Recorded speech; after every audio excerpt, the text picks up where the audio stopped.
इस पे आप इसका बटन दबाइए और जैसे ही हमने बटन दबाया तो हजारों करोड़ रुपए सीधे छत्तीसगढ़ के गरीब जनता के बैंक अकाउंट में गए।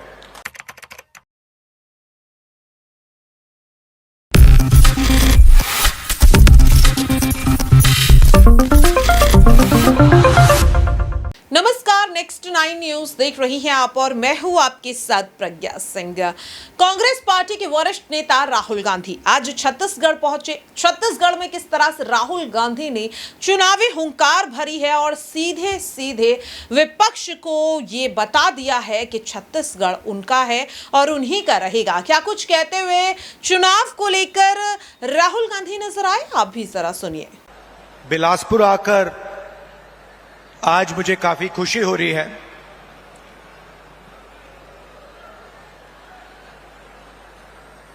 बैठा था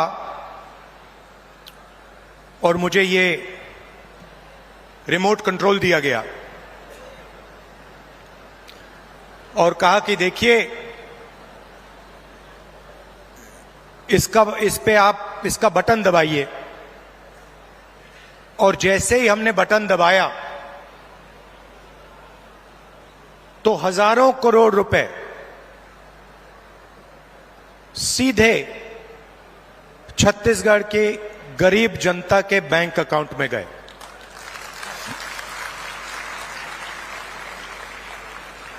ग्रामीण आवास न्याय योजना में तकरीबन 50,000 लोगों को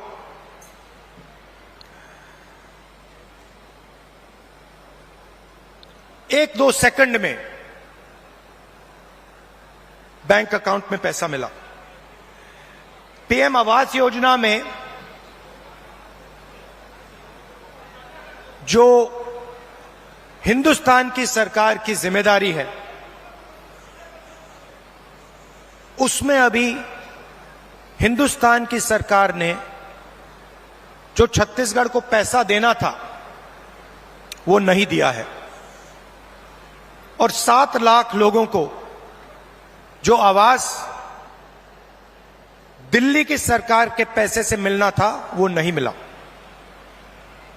उनके लिए भी आज छत्तीसगढ़ की सरकार पैसा दे रही है। बहुत बार छत्तीसगढ़ की सरकार ने दिल्ली की सरकार से रिक्वेस्ट किया, आपकी जो जिम्मेदारी है उसे आप पूरा कीजिए, मगर दिल्ली की सरकार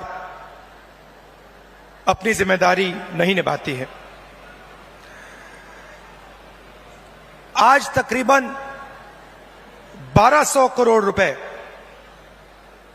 रिमोट कंट्रोल से आपके खाते में गया है और अगले 5 साल के अंदर छत्तीसगढ़ की सरकार 500 करोड़ रुपए ऐसे रिमोट कंट्रोल से आपके खातों में डालने जा रही है। हमने चुनाव में आपसे 2-3 वायदे किए थे। छोटे वायदे नहीं थे, छत्तीसगढ़ को बदलने वाले, छत्तीसगढ़ की नींव को मजबूत करने वाले वायदे थे। किसानों का कर्जा माफ, बिजली बिल हाफ और 2,500 रुपए प्रति क्विंटल धान के लिए हमने ये वायदे किए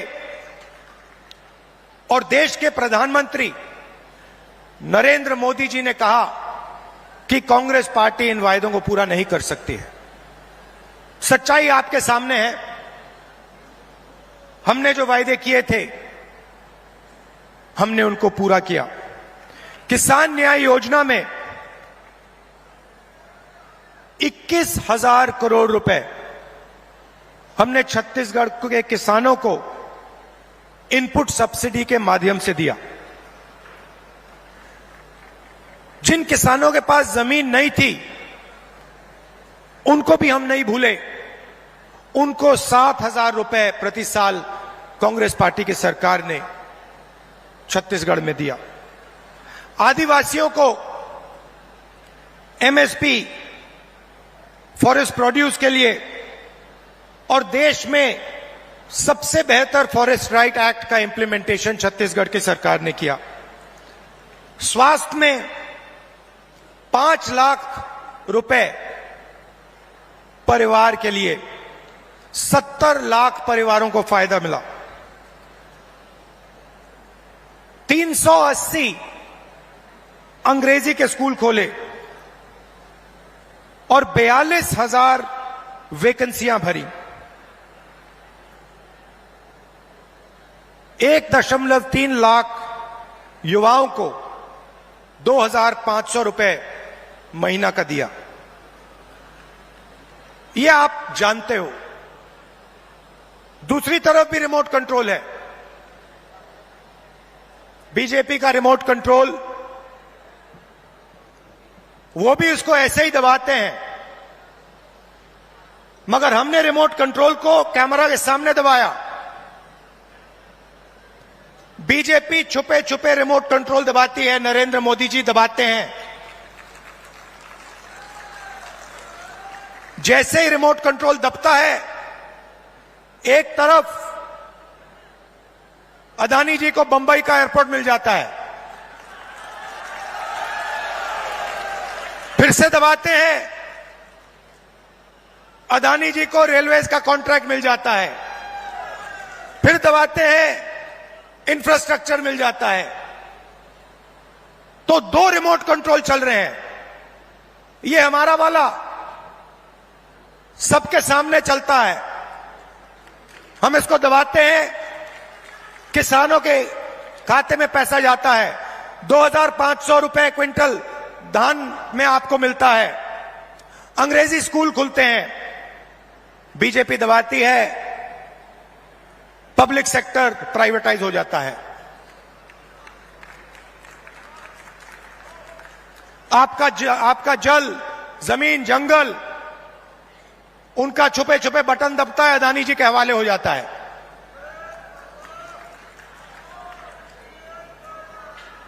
तो 2 तरीके के रिमोट कंट्रोल हैं। अब मैंने उनके रिमोट कंट्रोल के बारे में पार्लियामेंट में बात उठाई। मैंने नरेंद्र मोदी जी से पूछा कि मोदी जी, आपका अदानी जी के साथ क्या रिश्ता है? डिफेंस में अदानी जी को पूरा का पूरा फायदा, पोर्ट्स में पूरा फायदा, एयरपोर्ट्स में पूरा फायदा। आपने 5 किसानों के कानून, काले कानून बनाए, उसमें उनको फायदा देने की कोशिश की। तो मैंने उनसे पूछा, नरेंद्र मोदी जी, आपका रिश्ता क्या है? उनके हवाई जहाज में आप जाते हो, रिश्ता क्या है? जवाब मिला, मेरी लोकसभा की सदस्यता रद्द कर दी।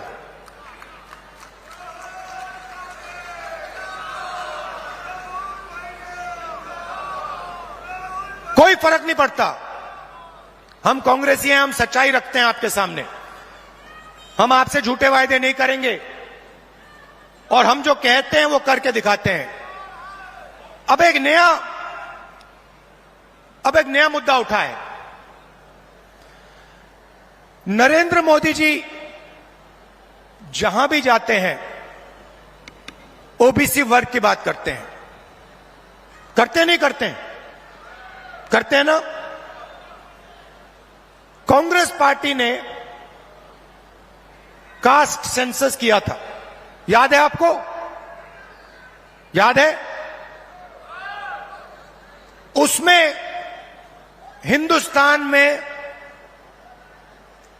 हर जाति के कितने लोग हैं वो डेटा हिंदुस्तान की सरकार के पास पड़ा हुआ है। नरेंद्र मोदी जी वो डेटा पब्लिक को नहीं दिखाना चाहते। क्यों नहीं दिखाना चाहते मैं आपको बताता हूं। मैंने कास्ट सेंसस पे भाषण दिया, आपने देखा होगा, जैसे ही मैं कास्ट सेंसस की बात करता था कैमरा उधर हो जाता था। ठहरिए ठहरिए ठहरिए, जैसे ही मैं कास्ट सेंसस की बात करता हूं, लोकसभा में बात की, वैसे ही कैमरा उधर हो जाता है। मैंने एक आंकड़ा निकाला, हिंदुस्तान की सरकार को एमएलए और एमपी नहीं चलाते हैं, हिंदुस्तान की सरकार को सेक्रेटरीज और कैबिनेट सेक्रेटरी चलाते हैं। इस बात से आप सहमत हैं? सहमत है? कोई भी योजना बनती है, जो 90 सेक्रेटरीज हैं हिंदुस्तान की सरकार के हर मिनिस्ट्री में, वो योजना को डिजाइन करते हैं, कितना पैसा कहां जाएगा वो डिसाइड करते हैं। तो मैंने देखा, मैंने चेक किया कि भैया इन 90 लोगों में से नरेंद्र मोदी जी की सरकार में पिछड़े वर्ग के कितने लोग हैं।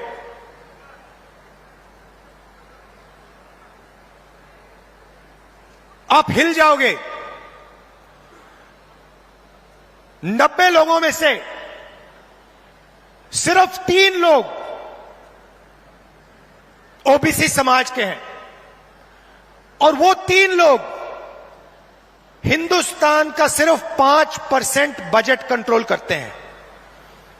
भाइयों और बहनों, क्या हिंदुस्तान में सिर्फ 5% ओबीसी है? यह सबसे बड़ा सवाल है, और इस सवाल का जवाब सिर्फ कास्ट सेंसस से मिल सकता है। किसी को चोट लगती है, अस्पताल में जाता है, सबसे पहले एक्सरे होता है। पैर में चोट लगती है, डॉक्टर एक्सरे करवाता है, कहता है भैया देखते हैं क्या हुआ है, कैसी चोट लगी है, पैर टूटा है या नहीं टूटा है। भाइयों और बहनों, कास्ट सेंसस हिंदुस्तान का एक्सरे है। इससे पूरे देश को पता लग जाएगा कि ओबीसी कितने हैं, दलित कितने हैं, आदिवासी कितने हैं, महिलाएं कितनी हैं, जनरल कास्ट के लोग कितने हैं। और एक बार ये डेटा हिंदुस्तान की जनता के हाथ में होगा तो फिर देश सब लोगों को लेकर, सब लोगों को भागीदारी देकर आगे चल पाएगा। अब मैंने ये सवाल लोकसभा में पूछा, नरेंद्र मोदी जी से पूछा कि आप कास्ट सेंसस से डरते क्यों हो? कास्ट सेंसस का डेटा सबके सामने रख दो, जो आपकी सरकार की सच्चाई है, आप हिंदुस्तान की जनता को दिखा दो, डरो मत। मगर नहीं, उनके मंत्री कहते हैं हमारे ओबीसी के विधायक हैं, ओबीसी के सांसद हैं, और उन्हीं सांसदों से आप लोकसभा में बात करो, वो आपसे कहते हैं कि भैया देखो हमारे से कोई कुछ पूछता नहीं है, हम कुछ बोल नहीं सकते, हमें तो यहां मूर्ति जैसे रखा हुआ है। असली निर्णय हिंदुस्तान के सेक्रेटरी लेते हैं, ब्यूरोक्रेट लेते हैं, नरेंद्र मोदी जी लेते हैं। तो अगर ओबीसी को भागीदारी देनी है, दलितों को, आदिवासियों को, महिलाओं को भागीदारी देनी है, तो कास्ट सेंसस करवाना ही पड़ेगा। और अगर नरेंद्र मोदी जी कास्ट सेंसस नहीं करवाएंगे तो जैसे हमने कहा था यहां पे, जैसे ही हमारी सरकार आएगी पहला कदम कास्ट सेंसस होगा। और ओबीसी को जो भागीदारी मिलनी चाहिए वो कांग्रेस पार्टी करके दिखाएगी।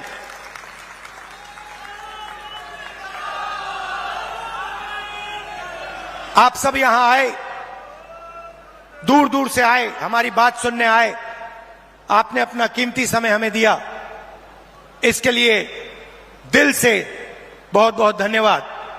और एक बात मैं कहना चाहता हूं,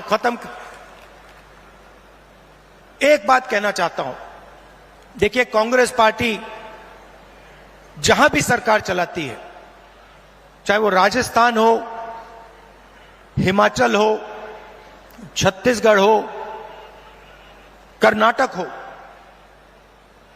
हम जनता की सरकार चलाते हैं।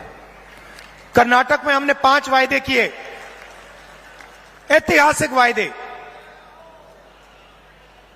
चुनाव जीतने के एकदम बाद कैबिनेट ने 5 वायदे पूरे कर दिए। छत्तीसगढ़ में हमने वायदे किए थे, पहली कैबिनेट मीटिंग में हमने वायदे पूरे करे, और यही हमने हिमाचल में किया, यही हमने राजस्थान में किया। हम आपसे 15 लाख वाले झूठे वायदे नहीं करेंगे, और हमारा रिमोट कंट्रोल जो चलता है सबके सामने चलता है।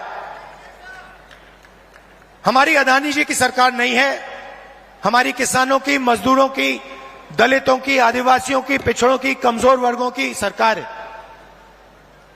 बहुत बहुत धन्यवाद, नमस्कार, जय हिंद। तो देखा आपने और सुना भी कि किस तरह से अपने इस भाषण में साफ तौर पर राहुल गांधी ने यह बता दिया कि किस तरह से अब कांग्रेस और ज्यादा मजबूत होने वाली है। हिमाचल प्रदेश और कर्नाटक के बाद अब यहां पर साफ तौर पर छत्तीसगढ़, राजस्थान, तेलंगाना और मध्य प्रदेश, चारों ही राज्यों को कांग्रेस अपने नाम करने वाला है। लेकिन क्या ये लड़ाई वाकई में इतनी आसान होगी या नहीं, क्या लगता है आपको? अपनी राय कमेंट बॉक्स में जरूर शेयर करें। फिलहाल के लिए इस खास रिपोर्ट में इतना ही। देश और दुनिया की तमाम खबरों के लिए आप देखते रहिए Next 9 न्यूज।